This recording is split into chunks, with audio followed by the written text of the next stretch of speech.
ब्राह्मण बनते हैं उनके द्वारा कराते हैं। ब्राह्मण कौन से?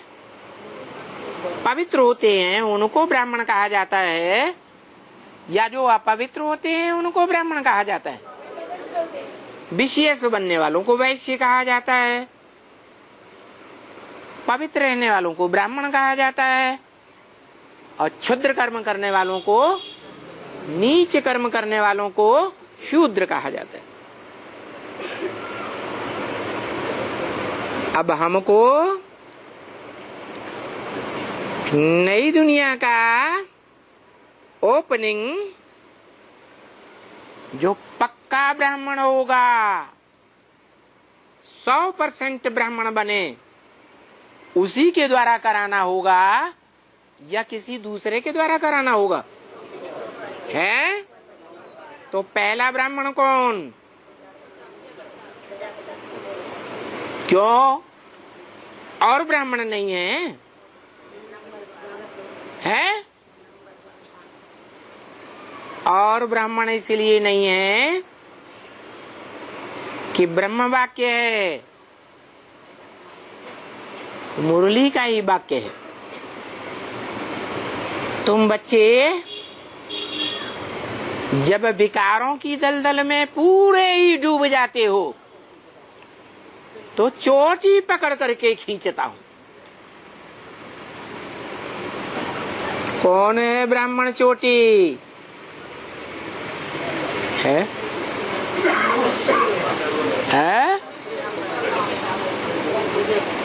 अरे ब्राह्मण चोटी कौन है जिसको पकड़ के खींचता हूं?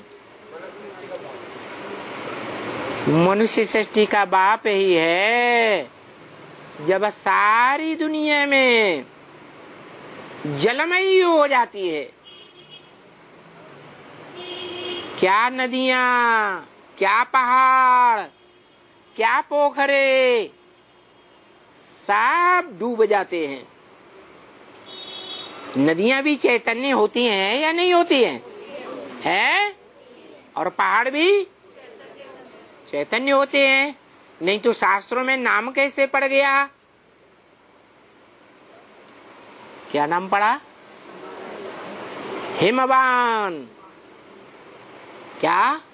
हिमालय राज। कौन? पार्वती के बाप का नाम हिमालय राज।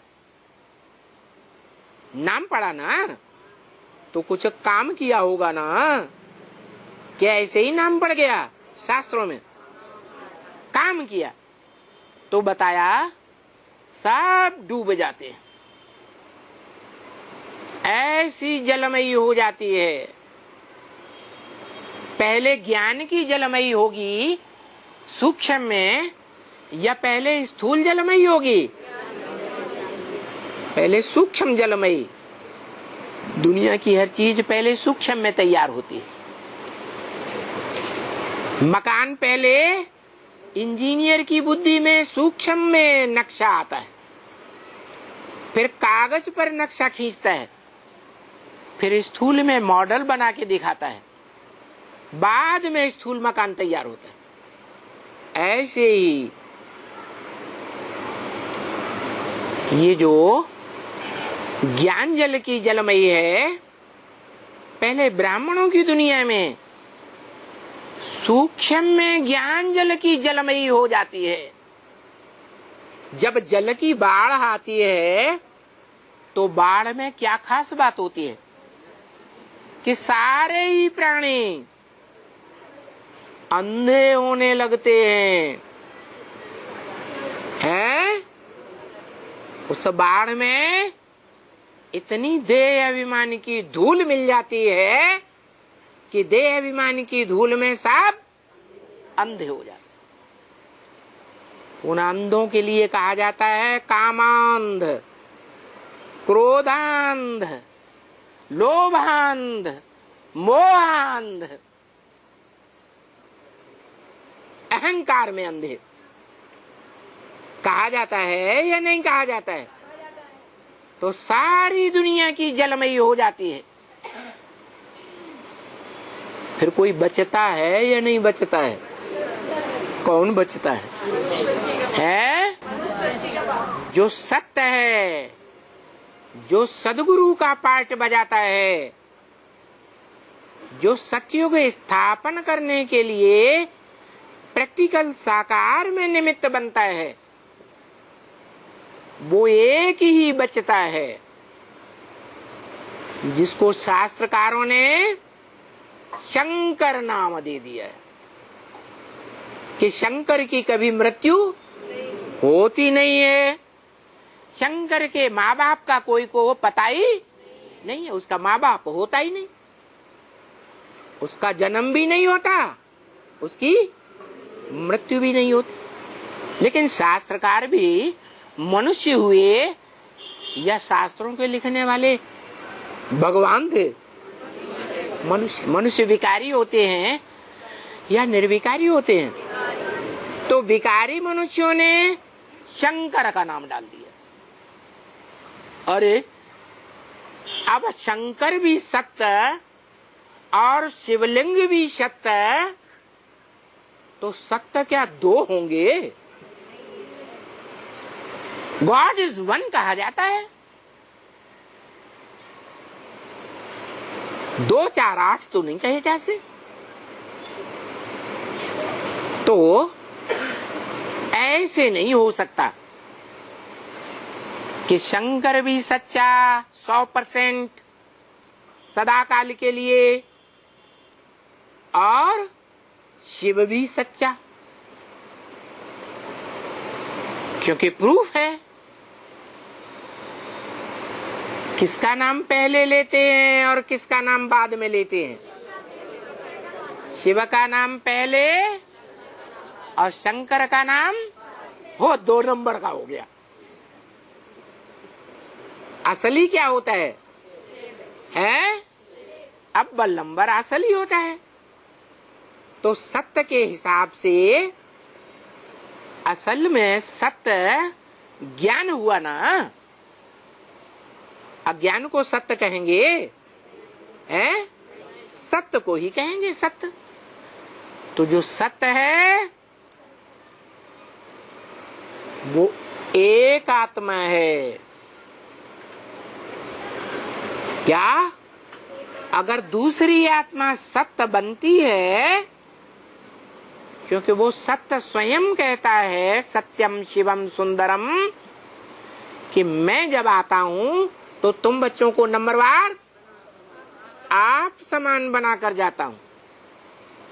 तो जो अव्वल नंबर आप समान बनता है वो भी सत्य कहें या असत्य कहें? तो 2 सत्य हो गए क्या? है? हाँ, इसलिए मुसलमानों ने बोला आदम को खुदा मत कहो। आदम खुदा नहीं, लेकिन खुदा के नूर से आदम जुदा नहीं। माने जो खुदा का नूर है वही आदम का नूर बन जाता है। प्रैक्टिस की बात है। किस बात की प्रैक्टिस है? याद की प्रैक्टिस। याद करते करते जो संपूर्ण जानकारी हो जाती है, उसके लिए बोला है जे जानो ते देव जनाई, जानत तुम्हें हुई जाए। लेकिन अंतर है।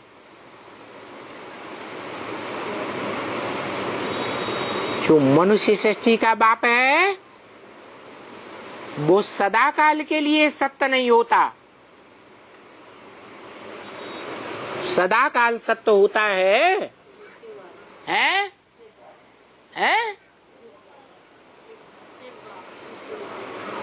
शिव बाप सदा काल सत्य है, लेकिन वो तो इस दुनिया की बात है। सदा काल भूत भविष्य और वर्तमान ये परमधाम में होते हैं या इस दुनिया में होते हैं?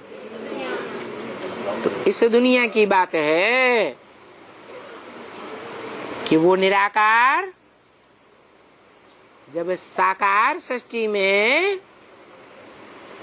साकार रूपधारी हीरो पार्टधारी को पकड़ता है तो उसे आप समान बनाता है,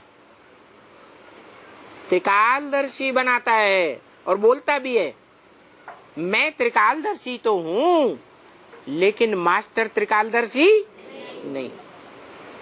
मास्टर त्रिकालदर्शी माना जो प्रैक्टिकल में शरीर की इंद्रियों के द्वारा करके दिखाए,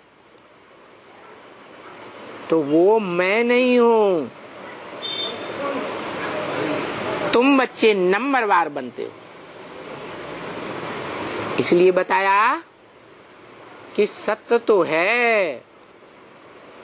इस मनुष्य सृष्टि में चारों युगों में सत्य है, लेकिन जो पांचवा युग है कौन सा? संगम युग। उस संगम युग में वो मनुष्य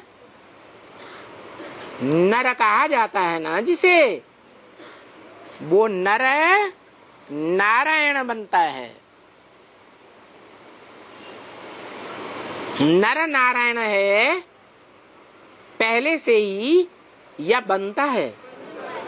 बनता है माने बाद में बनता है कि पहले से ही है? बाद में बनता है। नारायण कहो, नार माने ज्ञान जल, आयन माने घर। जो ज्ञान जल रूपी घर में रहता है, जिसकी यादगार क्षीर सागर में दिखाई है। क्षीर सागर में कौन बैठा है? विष्णु, नारायण का रूप। विष्णु माने स्त्री और पुरुष चोले का कंबाइंड पार्टधारी, वो विष्णु क्षीर सागर में दिखाते हैं। माना ज्ञान के घर में रहता है, कभी उसमें अज्ञान नहीं आता।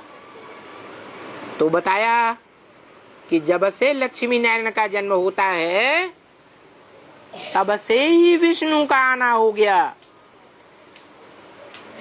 और वो विष्णु ज्ञान जल में ही रहता है।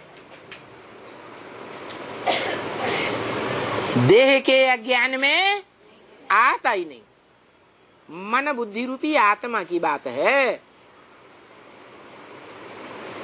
तो संगम युग में कौन सा वर्ष है जिसकी यादगार है? लक्ष्मी नारायण का कंबाइंड रूप जन्म लिया। संगम युग में लक्ष्मी नारायण ने जन्म लिया या नहीं लिया? कब? 1976 का ब्रह्म वाक्य है। 66 में बोला गया था कि 10 वर्ष में पुरानी ब्राह्मणों की दुनिया विघटन होने लगेगी और नई ब्राह्मणों की एडवांस दुनिया स्थापन हो जाएगी, जिसमें लक्ष्मी नारायण का पहले पहले जन्म होगा, प्रत्यक्षता होगी।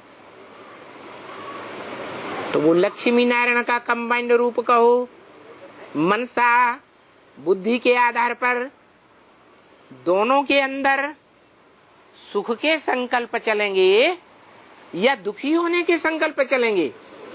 हैं? सुख के संकल्प चलेंगे। नारायण तो ज्ञान जल के आयन में रहता है, घर में रहता है।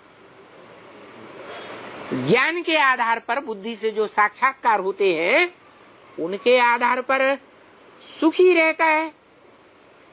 ज्ञान सुखी बनाता है या दुखी बनाता है? ज्ञान सुखी बनाता है और अज्ञान दुखी बनाता है। ज्ञान जो सुखी बनाता है, इसके लिए ब्रह्म वाक्य बच्चों को बता दिया, हमेशा याद रखो। क्या? ये संगम युग मौजों का युग है, क्या रोने का युग नहीं है। रोना भी है तो खुशी के आंसुओं से रोना है। खुशी में भी कभी कभी आंसू निकल आते हैं ना, वो रोना तो अच्छा, लेकिन दुख के आंसुओं से नहीं रोना। तो ऐसे सुख के आंसुओं में लक्ष्मी और नारायण दोनों मग्न रहते हैं। अरे लक्ष्मी में ज्ञान होता है क्या कि लक्ष्मी नारायण से ज्ञान लेती है?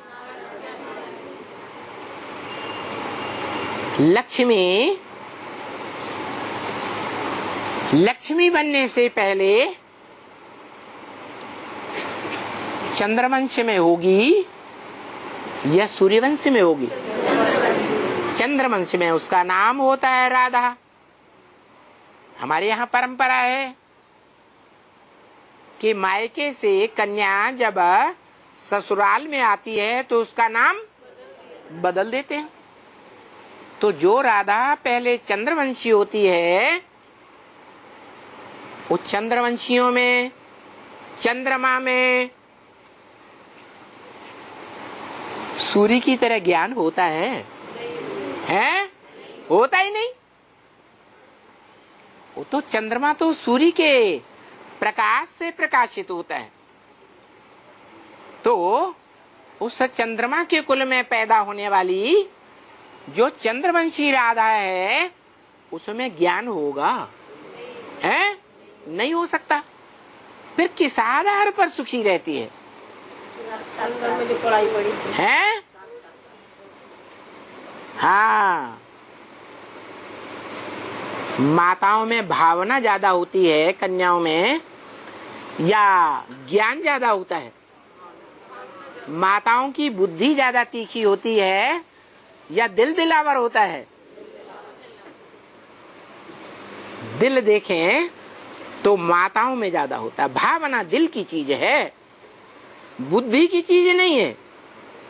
तो राधा में भी भावना की उत्कृष्टता होती है, सात्विक भावना होती है, और चंद्रवंशी होने के कारण ज्ञान न भी है गहराई तक, तो भी भावना के आधार पर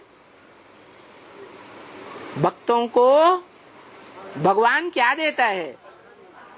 भावना का बहारा देता है। क्या देता है? जैसे भक्ति मार्ग में प्रसिद्ध है,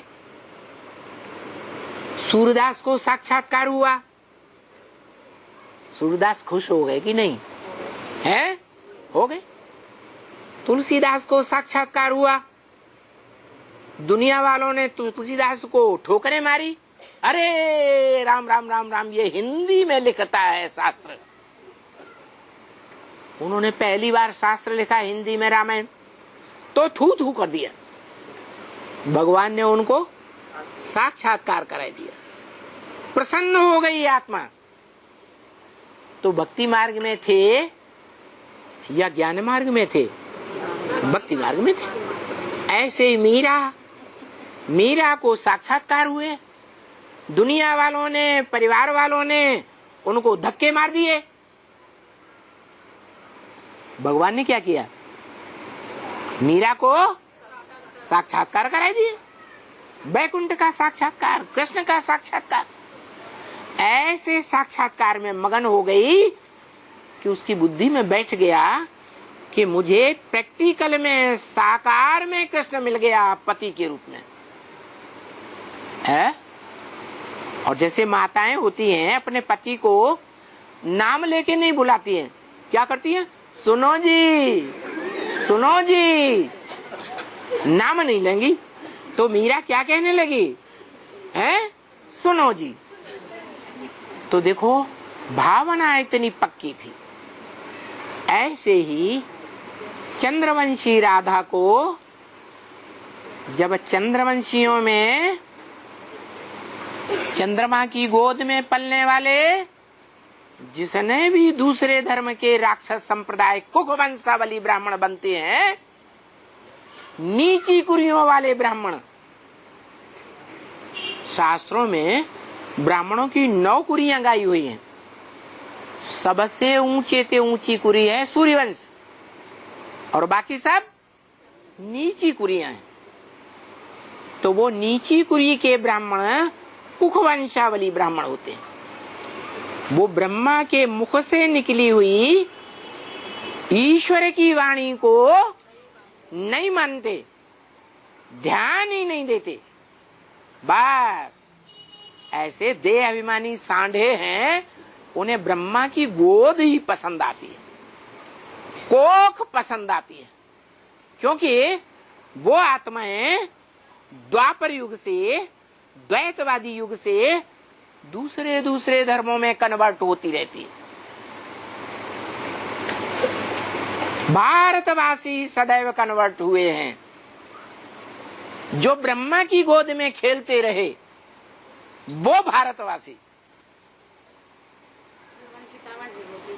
बाप पूछते हैं ब्रह्मा का बाप कौन, तो कोई होगा ना। ब्रह्मा का बाप कौन हुआ? प्रजापिता। तो उस बाप को नहीं जानते वो छोटे छोटे बच्चे, छोटी अकल वाले, बच्चा बुद्धि।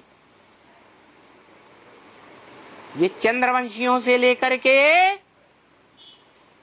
जितने भी धर्म वंश दुनिया में पनप रहे हैं, जिनके लिए गीता में बोला सर्वधर्मान परित्यज्य मामेकम शरणम व्रज, सब धर्मों का परित्याग कर दे, मामेकम मेरी शरण में आ जा। माना सब धर्मों का परित्याग करेगा तो सब धर्म पिताओं का परित्याग नहीं करेगा, उनका भी परित्याग कर देगा। किनसे कहा? उन्हीं बच्चों से कहा जो द्वापर युग से दूसरे दूसरे धर्मों में कन्वर्ट हो गए और इस अंतिम जन्म में संगम में बाप ने उन्हें भारत में जन्म देकर ज्ञान लेने योग्य बनाया, बाप का वर्षा लेने योग्य बनाया। कौन सा वर्षा? असली वर्षा है ज्ञान का वर्षा। क्या वर्षा? ज्ञान का। इसलिए गीता में कहा है नहीं ज्ञान सदृशम पवित्रम इह विद्यते। यह माने इस संसार में ज्ञान के समान कुछ भी पवित्र नहीं। ज्ञान है तो पक्का पवित्र है, ज्ञान नहीं है तो 100% पवित्र नहीं कहा जा सकता। भले पार्वती वाली आत्मा ही क्यों न हो, जिसका शास्त्रों में विरुद्ध प्रसिद्ध है, वरं शंभु न तो रहूं कुंवारी। जन्म जन्मांतर मैं एक ही आत्मा का वर्ण करूंगी, कोई दूसरे का वर्ण पति के रूप में नहीं करूंगी।